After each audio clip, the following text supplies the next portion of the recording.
Seems to be full house. You might ask yourself, what is a power utility doing here? I'm representing Vattenfall, one of the biggest power utilities in the Nordics. My background is, of course, being in the power business engineering, but I've also spent the last 20 years working with big customers all over Europe and some even globally. So what I try to do here is from strategic, where I'm working today, to give you a view on the powerful Nordic case and why the Nordic area is so suitable for big data establishment, of course out of a power perspective.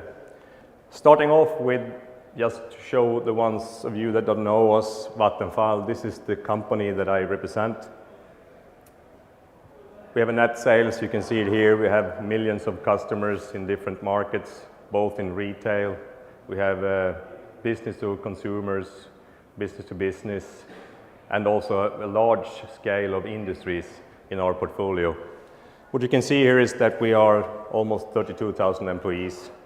And among these 32,000 employees, we are not that many that's working with data centers. Data centers for us is something new.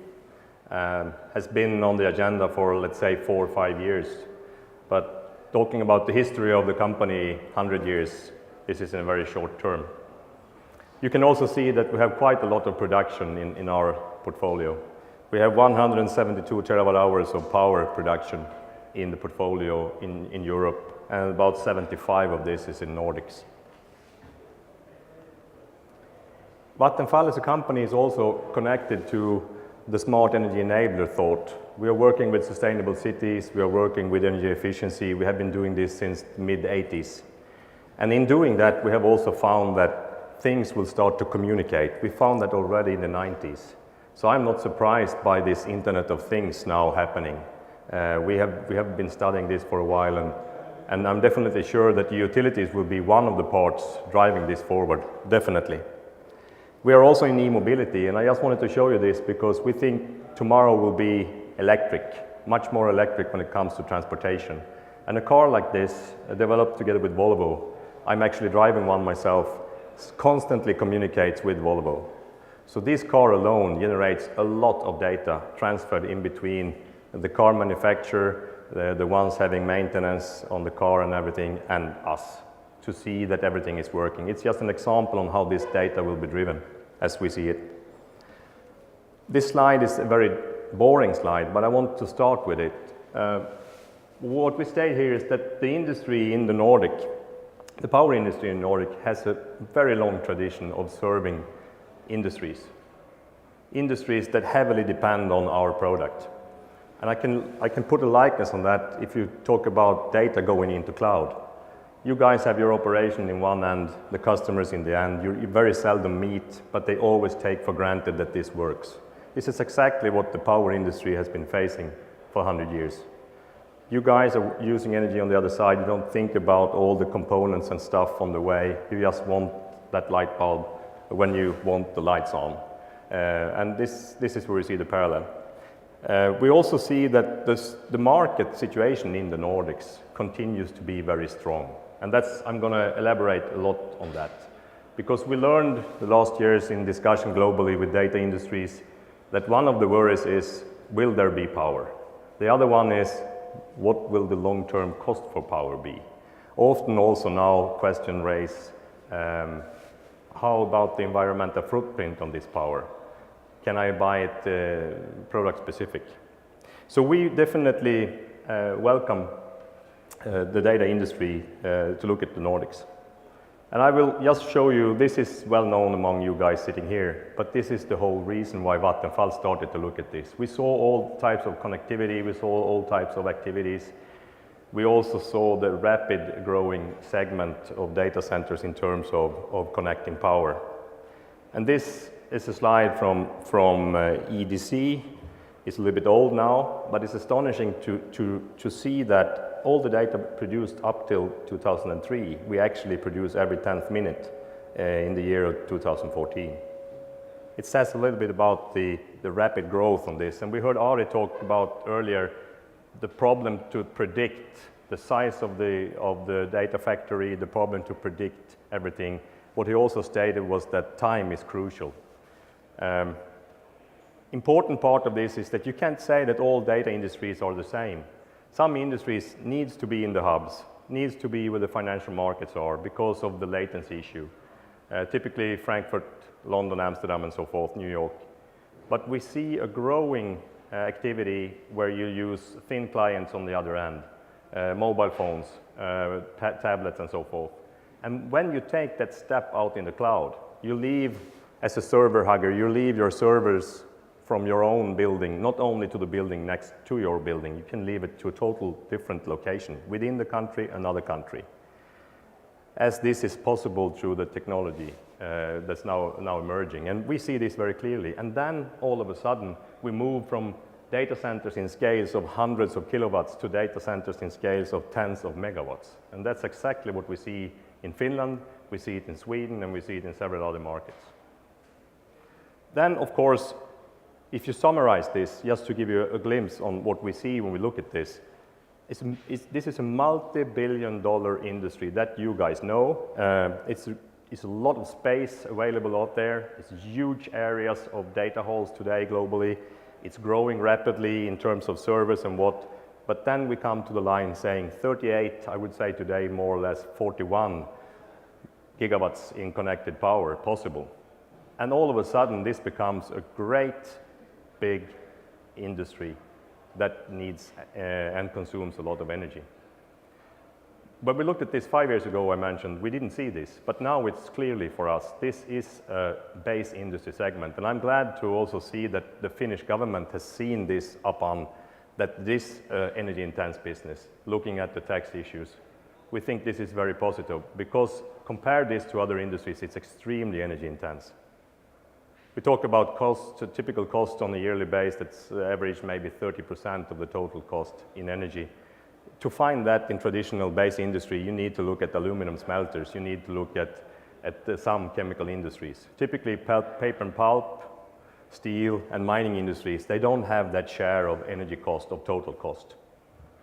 So this is a great mission for us all to educate the governments and people deciding about taxes and such.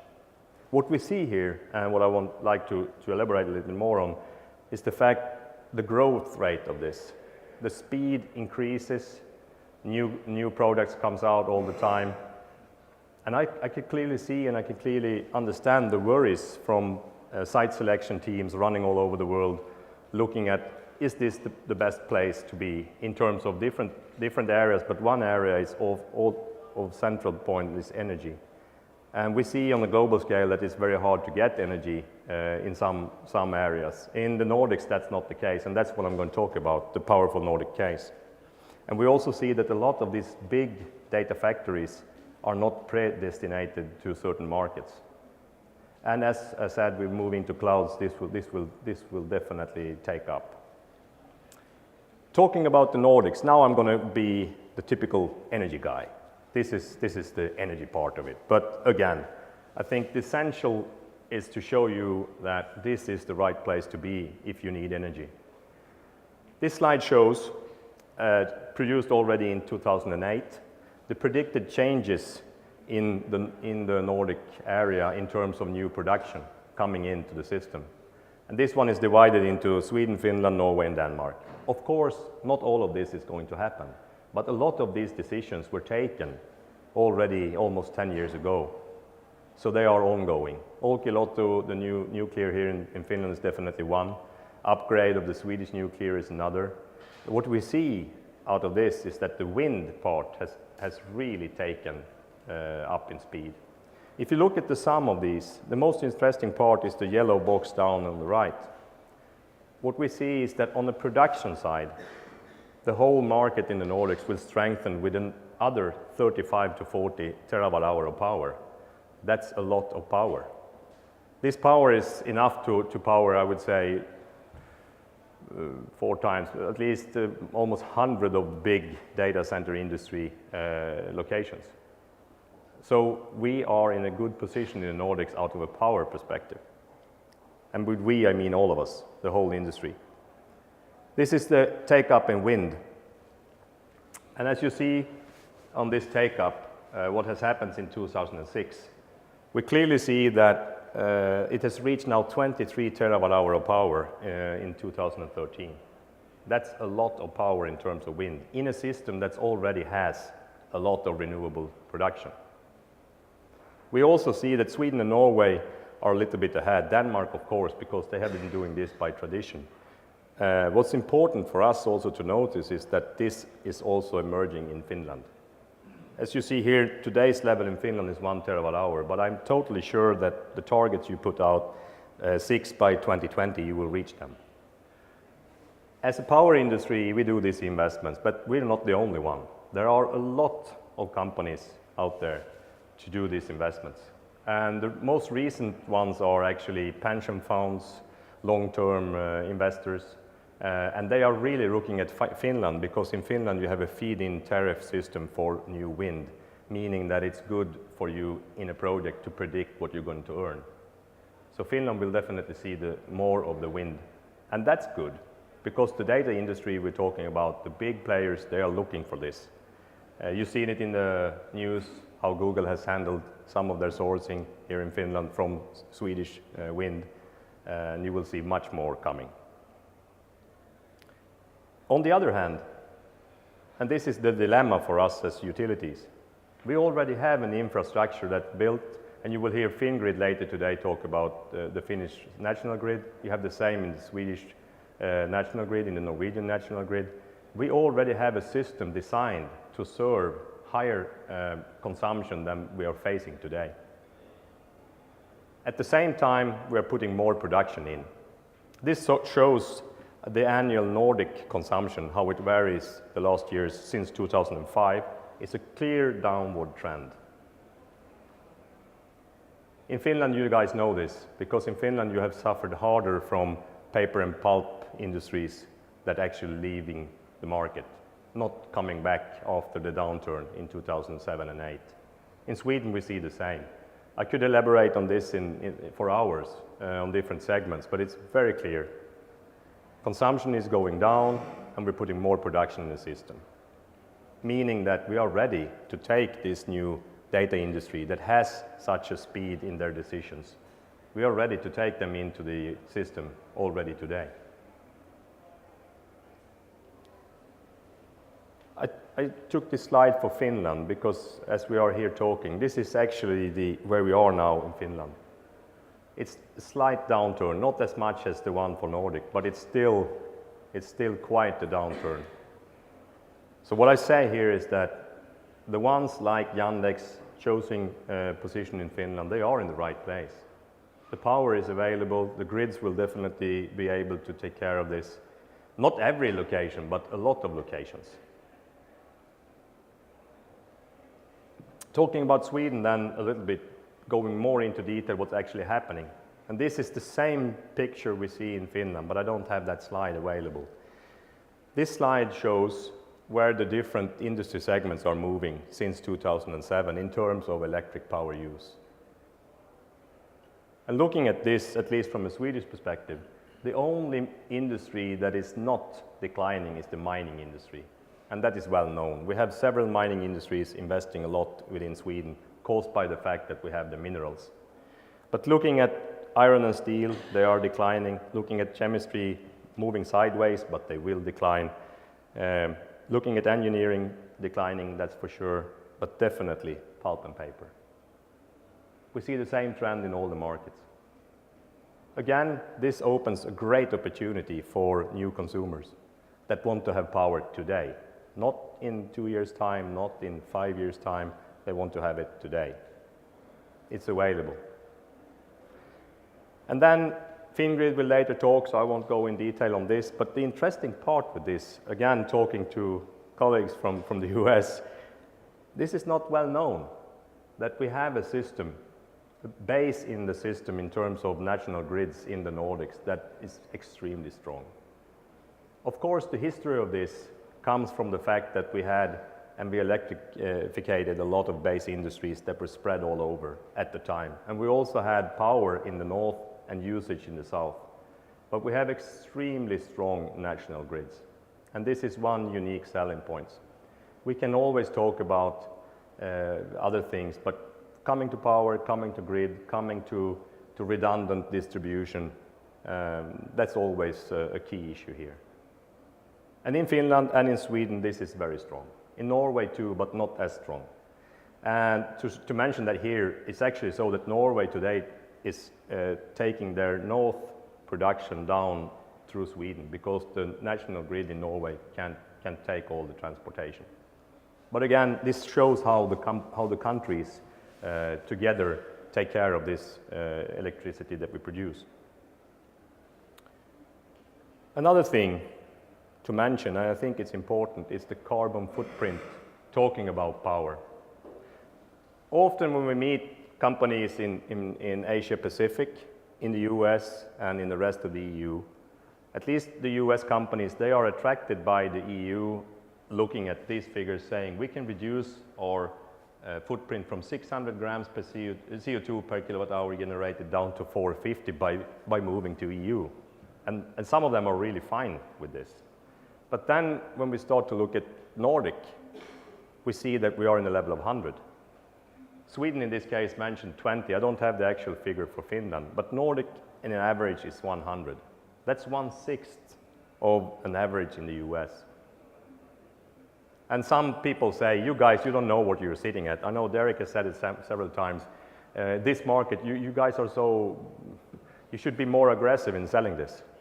And I think we should, because the data industry, as we come back on the global scale, the rapid growth and everything, and we see that the carbon footprint will be of importance in the future. And the customer will start to demand things.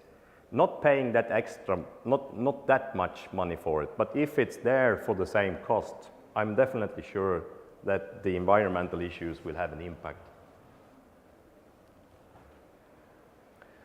So the Nordic case then, looking at it, we see that we have the power and infrastructure in the Nordics. In terms of power grids, you will later hear Telia Sonera, you will be directly after me, won't you?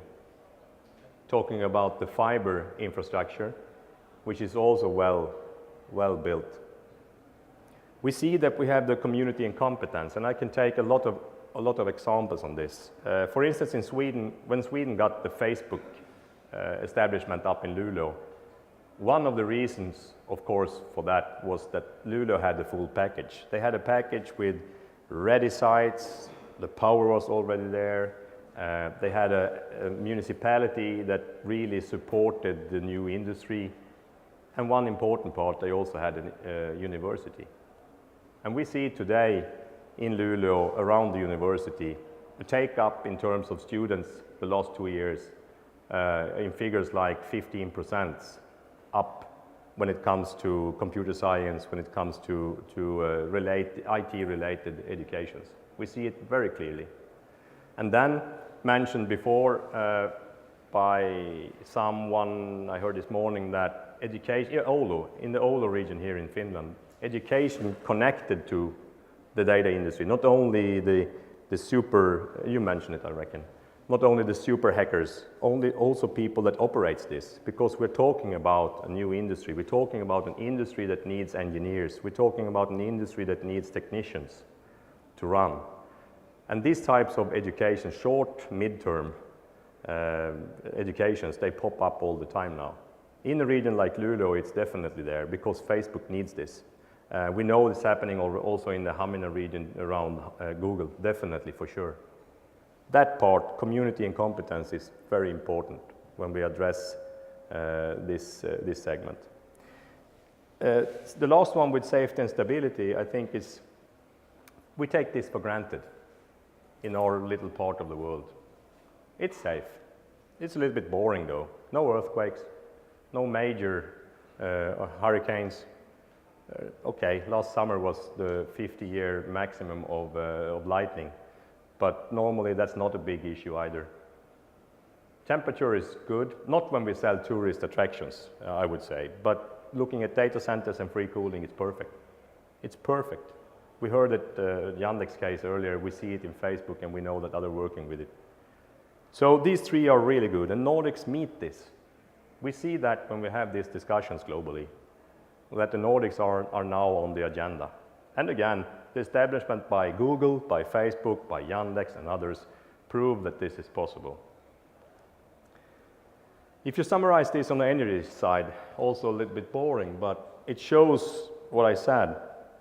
The high availability of the grids, and Fingrid will go more in detail on that, I reckon, but 99.99x%.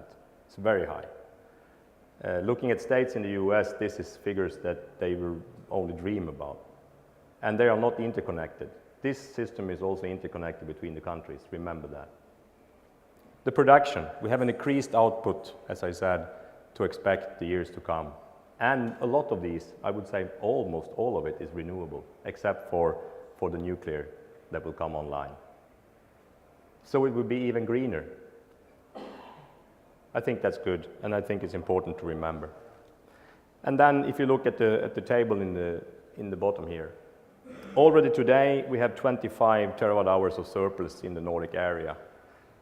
Some people say build cables, support the rest of the EU with this power. Of course, these cables will be built, some of them, but not all of them. There are long permits to get it. There are also technical issues. So my suggestion instead is to bring in consumption, use the benefits we have, bring in the investments to the region. The power is already here, as I told you, and we can talk weeks about that. But we need to sort of have the sales pitch together in that sense. And looking at 2020 on this, you see that we will have a gap roughly in a level of 50 terawatt hours. That's what we know today. Because we are in constant discussions with the base industry, and they keep on telling us that I think we will decrease even a little bit more. So that might be bigger in the future than 50. That's why we have a span of 50 to 60. That's a lot of data industry in terms of production. Remembering that the data industry in the same time will have a lot of energy efficiency in the big data centers. They will definitely shift the curve from like 40 gigawatt for, 6 exabyte today to a level of 4 gigawatt for at least double the amount of energy, double the amount of data stored. So they will have a clear shift in technology, but still the tremendous uptake in data will see to that the data halls that are constructed on the grounds in Finland and in Sweden, I reckon they will be full. I'm totally convinced.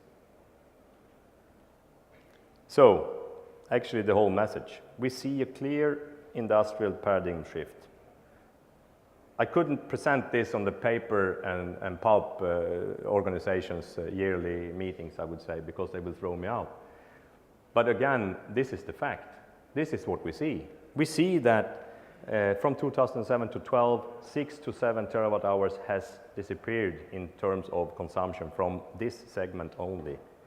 And the industry indicates 4 to 7 more in the period up to 2020. Meaning that, again, as I said, the infrastructure is already in place. Everything is built for mission critical. The only thing is that we will not utilize it fully. And this is more or less what happened in North Carolina when they had the industry there declining, and they saw that they had these investments already done. It's the same in Virginia. You can see some of this fragmentation also in Pacific Northwest in the US. So we are not unique in this sense. What this means that this region has great possibilities for the data industry to be here, as I said. And we really think that this take-up will be here. It's already here starting, but we haven't seen what the big moves are yet. I will stop with this, something I learned when I was working in Africa. Could be worth considering. I don't know if I'm looking at lions or if I'm looking at gazelles in this audience, but when the sun goes up, you better be running. That's the sense of all this. And from a power industry point of view, Vattenfall as one company, we are ready to run. We are already running. And we will really urge more companies in the power industry to do so, and also other players helping us to get this industry to come here. Thank you. Rick, thank you.